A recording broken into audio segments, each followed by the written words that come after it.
Kobaran api cepat membesar dan meluas melalap seluruh bangunan Masjid Jayakarta di kawasan JIEP Cakung, Jakarta Timur. Banyaknya material yang mudah terbakar membuat api dengan cepat berkobar. Warga dan pedagang di sekitar sempat panik saat masjid terbakar. 7 unit mobil pemadam kebakaran dari suku dinas pemadam dari sektor Cakung dikerahkan ke lokasi kebakaran. Petugas berhasil menjinakkan api yang membakar masjid.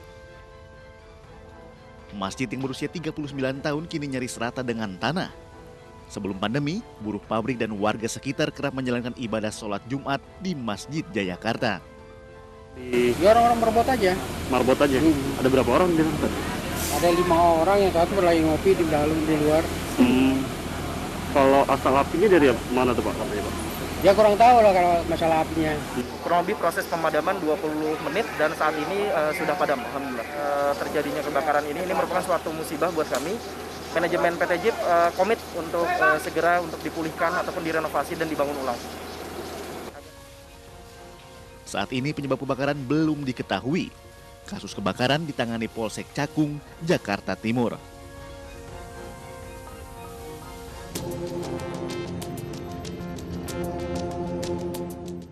Antrian warga terjadi di tempat pengisian tabung oksigen di Jalan Minangkabau Setiabudi, Jakarta Selatan. Warga rela antri demi bisa membawa pulang tabung oksigen seiring dengan lonjakan kasus COVID-19. Saat ini permintaan tabung oksigen meningkat sehingga warga mendatangi depot pengisian tabung oksigen. Biasanya hanya ada 60 hingga 70 tabung yang terjual setiap hari, namun sekarang 150 tabung oksigen habis terjual. Mayoritas pembeli untuk kerabat maupun sanak keluarga yang terpapar COVID-19.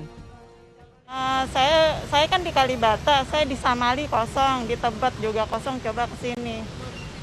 Iya. Ini udah ngantri berapa lama, Bu? Baru sih. Udah ada kurang lebih 1 minggu ini. Kalau mencari oksigen baru-baru ini aja nih. Kisaran harga untuk isi ulang oksigen mulai Rp10.000 hingga Rp30.000 dengan pembeli membawa tabung oksigen sendiri. Jika ingin membeli beserta tabung, kisaran harga dimulai dari Rp1 juta hingga Rp5 juta.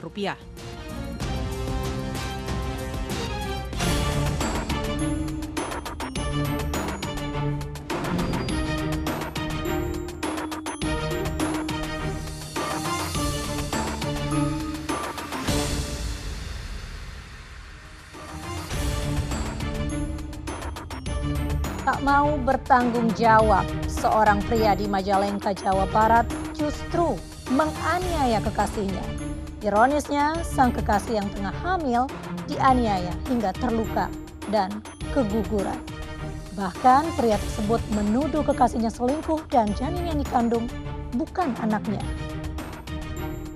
Pemirsa, selain kasus penganiayaan di Majalengka, selama 1 jam ke depan, Realita juga akan menghadirkan berita-berita kriminal pilihan bersama saya, Mirva Suri.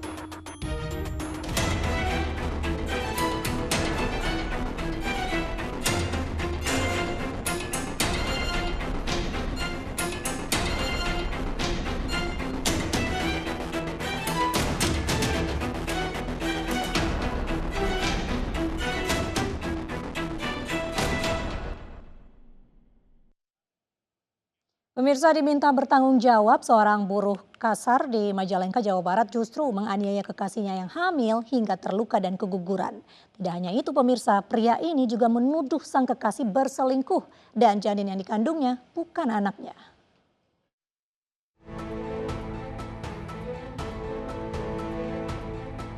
Gilang warga Sukahaji ini harus berurusan dengan penyidik Satreskrim Polres Majalengka setelah dilaporkan menganiaya kekasihnya. Pria 31 tahun ini tega menganiaya korban yang hamil 1 bulan. Polisi menyebutkan akibat penganiayaan ini korban terluka pada wajah dan tangan, serta harus rela kehilangan bayi yang dikandungnya karena keguguran. Penganiayaan ini berawal saat korban yang sudah 2 tahun hidup bersama dengan pelaku tanpa ikatan pernikahan meminta pertanggungjawaban atas kehamilannya. Pelaku yang menolak bertanggung jawab dan menuduh janin yang dikandung korban adalah hasil perselingkuhan, lalu menganiaya korban. Akibat penganiayaan itu korban harus dirawat di rumah sakit karena luka dan janin 1 bulan yang dikandungnya tidak bisa diselamatkan. si korban ini dipaksa oleh pelaku untuk mengakui bahwa korban telah berselingkuh. Karena sempat korban itu menuntut pertanggungjawaban kepada pelaku, sudah hamil 6 minggu. Tapi pelaku tidak terima, bahkan memaksa korban untuk mengakui bahwa korban itu berselingkuh. Karena menolak, akhirnya itu menyulut kemarahan pelaku atau tersangka sehingga melakukan penganiayaan, tepatnya memukul pada bagian mata korban sebelah kiri dan kanan, kemudian menendang pada bagian perut, dada, dan punggung. Itu pasangan suami istri bukan? Jadi dari keterangan tersangka, mereka belum berstatus suami istri, tapi sudah hidup serumah dalam satu tempat kos-kosan kurang lebih 2 tahun. Kini pria tidak bertanggung jawab ini harus mendekam di sel tahanan Polres Majalengka karena perbuatan kasarnya. Dirinya harus berpisah dengan korban yang sudah menjadi teman hidupnya selama 2 tahun terakhir dan terancam hukuman maksimal 12 tahun penjara. Kesal kekasih gelapnya kalah bersaing saat bekerja, seorang pria di Gunung Kidul, Yogyakarta menganiaya rekan kerja kekasih gelapnya hingga 2 kali.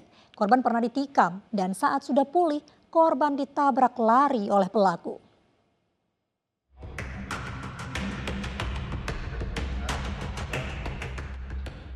RST, warga Gunung Kidul, Yogyakarta, ditangkap polisi karena menganiaya dan menabrak lari seorang karyawati perusahaan jasa keuangan. Yang mengejutkan, motif pelaku tega melakukan aksinya lantaran sering mendengar curahan hati kekasih gelapnya yang selalu kalah bersaing dalam hal pekerjaan di kantor. Pelaku kemudian merencanakan untuk mencederai korban agar tidak bisa masuk kerja hingga kekasih gelapnya tidak lagi tersaingi di kantor. Korban pernah ditikam pelaku hingga harus dirawat di rumah sakit. Dan ketika sudah pulih, korban yang mengendarai motor ditabrak lari pelaku menggunakan mobil. T ini mempunyai teman perempuan.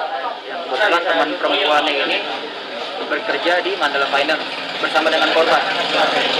Dikarenakan korban ini kok sering unggul dibandingkan dengan teman si RST, berceritalah si RST ini dengan si RST. Hanya bercerita, tidak menyuruh ya. Nanti takutnya ada salah paham. Hanya bercerita keluh kesah terkait kenapa kok saya tidak unggul. Pelaku ditangkap setelah polisi yang menyelidiki kasus ini menduga pelaku yang mencederai korban adalah orang yang sama dan berbekal rekaman CCTV di lokasi tabrak lari. Atas perbuatannya, pelaku bersama rekannya yang membantu aksi ini terancam hukuman 20 tahun penjara dan maksimal penjara seumur hidup. Pemirsa, seorang gadis dianiaya tunangannya di tempatnya bekerja di Pasuruan, Jawa Timur. Penyebabnya sepele, pelaku marah hanya karena tidak ditanggapi saat berbicara ketika wanita yang akan dinikahinya itu sedang bekerja.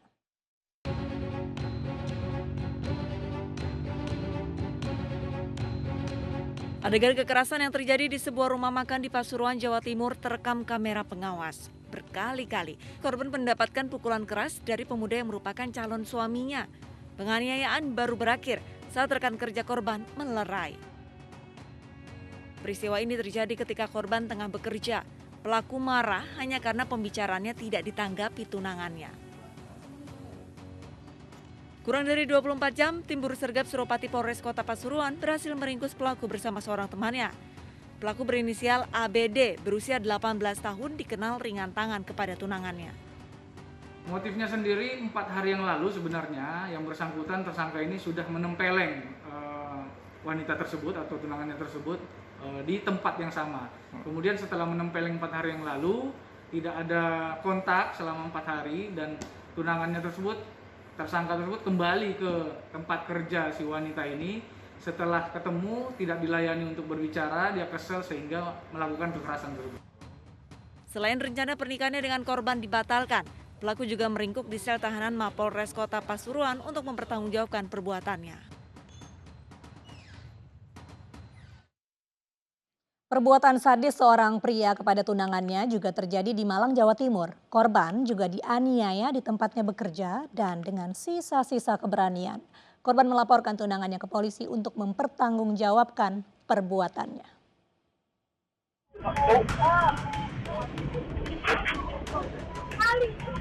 Inilah MJS, pria 20 tahun warga Kedung Kandang, Kota Malang, Jawa Timur yang baru saja viral di media sosial. Pemuda tanggung ini terekam kamera CCTV saat menganiaya tunangannya di tempat korban bekerja di sebuah counter handphone.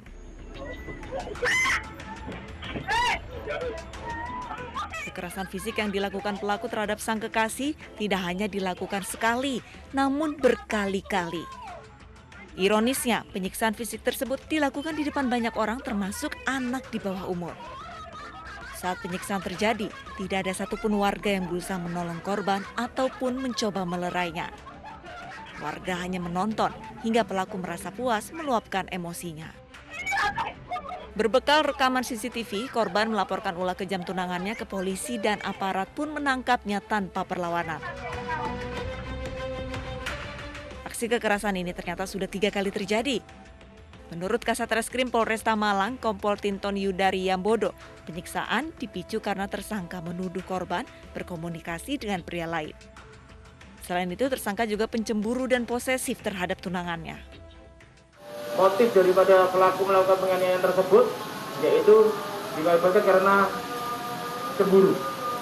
Yang perlu diketahui adalah pelaku merupakan tunangan daripada korban. Di hadapan polisi, tersangka mengakui semua perbuatannya dan mengaku menyesali perilakunya. Apa yang kamu rasain setelah ini? Menyesal. Menyesal ya? Kenapa kamu lakuin itu? Apa? Tersangka dijerat pasal 351 tentang penganiayaan dengan ancaman maksimal 5 tahun penjara.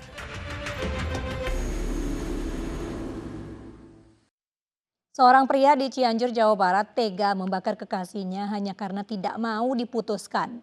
Pelaku sempat melarikan diri ke area hutan di Ciwidey, Jawa Barat sebelum akhirnya ditangkap.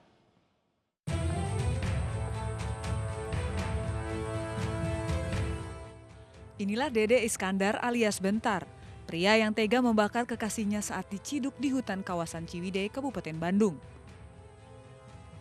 Pria 32 tahun ini kemudian langsung dibawa ke Polres Cianjur dan ditetapkan menjadi tersangka. Sambil terisak di hadapan polisi dan wartawan, Dede Iskandar mengaku tega membakar kekasihnya lantaran cemburu dan tidak rela cintanya diputuskan. Peristiwa ini berawal saat Dede mendatangi rumah korban. Keduanya kemudian bertengkar lantaran korban ingin mengakhiri hubungan cintanya dengan Dede. Kecewa dan marah, pelaku dengan spontan menyiram bensin ke tubuh korban lalu langsung menyulutnya dengan api. Melihat kekasihnya terbakar, Dede sempat memeluk korban hingga dirinya juga ikut terbakar. Namun setelah itu dirinya langsung kabur meninggalkan korban yang akhirnya ditolong warga. Spontan aja nyuruh anak-anak beli bensin. Udah diingatin ya. Dari itu juga langsung disuruh beli bensin anak-anak. Cewek itu anak orang sengaja mau bensin dulu. Cemburu apa gimana itu? Kenapa cemburunya? Kenapa si Indahnya ngapain? Sama cowok. Sama cowoknya. Kamu apanya Indah? Kita kan mau nikah habis puasa. Nyesal Pak dengan Polisi menyita barang bukti diantaranya korek api, jerigen bekas bensin, dan 1 telepon genggam milik Dede Iskandar. Sementara korban yang menderita luka bakar serius hingga 60% meninggal dunia setelah dirawat intensif 10 hari di Rumah Sakit Hasan Sadikin, Bandung. Tanggal 11 bulan Mei 2021, korban atas nama Indah Diani meninggal dunia. Motifnya dan izin? Motifnya dan? Motif yang kita bisa gali bahwa tersangka atas nama DI alias Bentar alias Tolib bin Tolib ini mengatakan bahwa dia cemburu terhadap seorang laki-laki sehingga kemudian terjadi cekcok antara tersangka dan korban sama Indah Diani. Atas perbuatan keji pada kekasihnya, Dede Iskandar terancam hukuman penjara seumur hidup.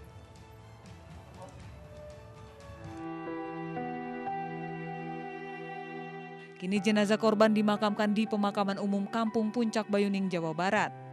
Indah Daniarti merupakan anak pertama dari 3 bersaudara dari Ius dan Nur. Keluarga mengaku ikhlas dengan kepergian anak pertama mereka untuk selamanya. Keluarga berharap agar pelaku bisa mendapatkan hukuman yang setimpal atas perbuatannya.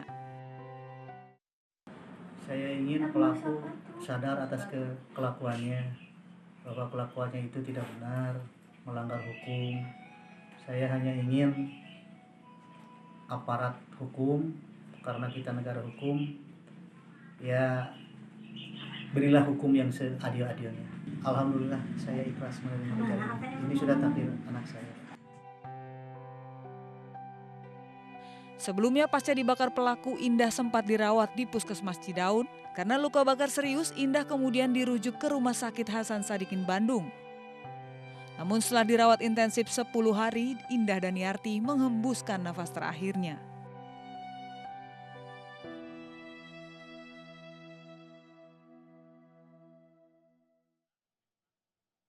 Menganiaya karyawati hingga babak belur, seorang bos klub malam bersama pengawal pribadinya di Malang, Jawa Timur ditangkap. Kasus penganiayaan ini sempat menjadi perhatian warga Malang karena pengakuan pelaku yang kebal hukum dan tidak mungkin ditangkap polisi.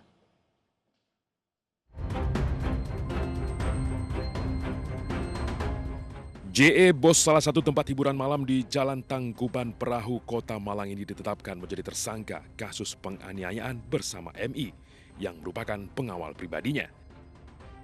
Tersangka JE menganiaya karyawatinya MTS hingga babak belur.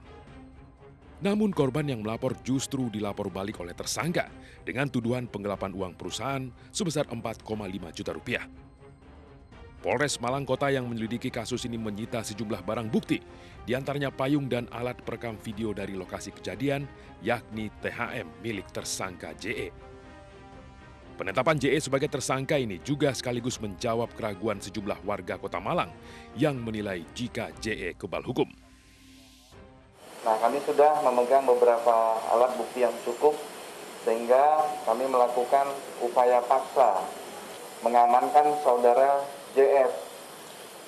Setelah itu pukul 19.00 mengamankan saudara MI.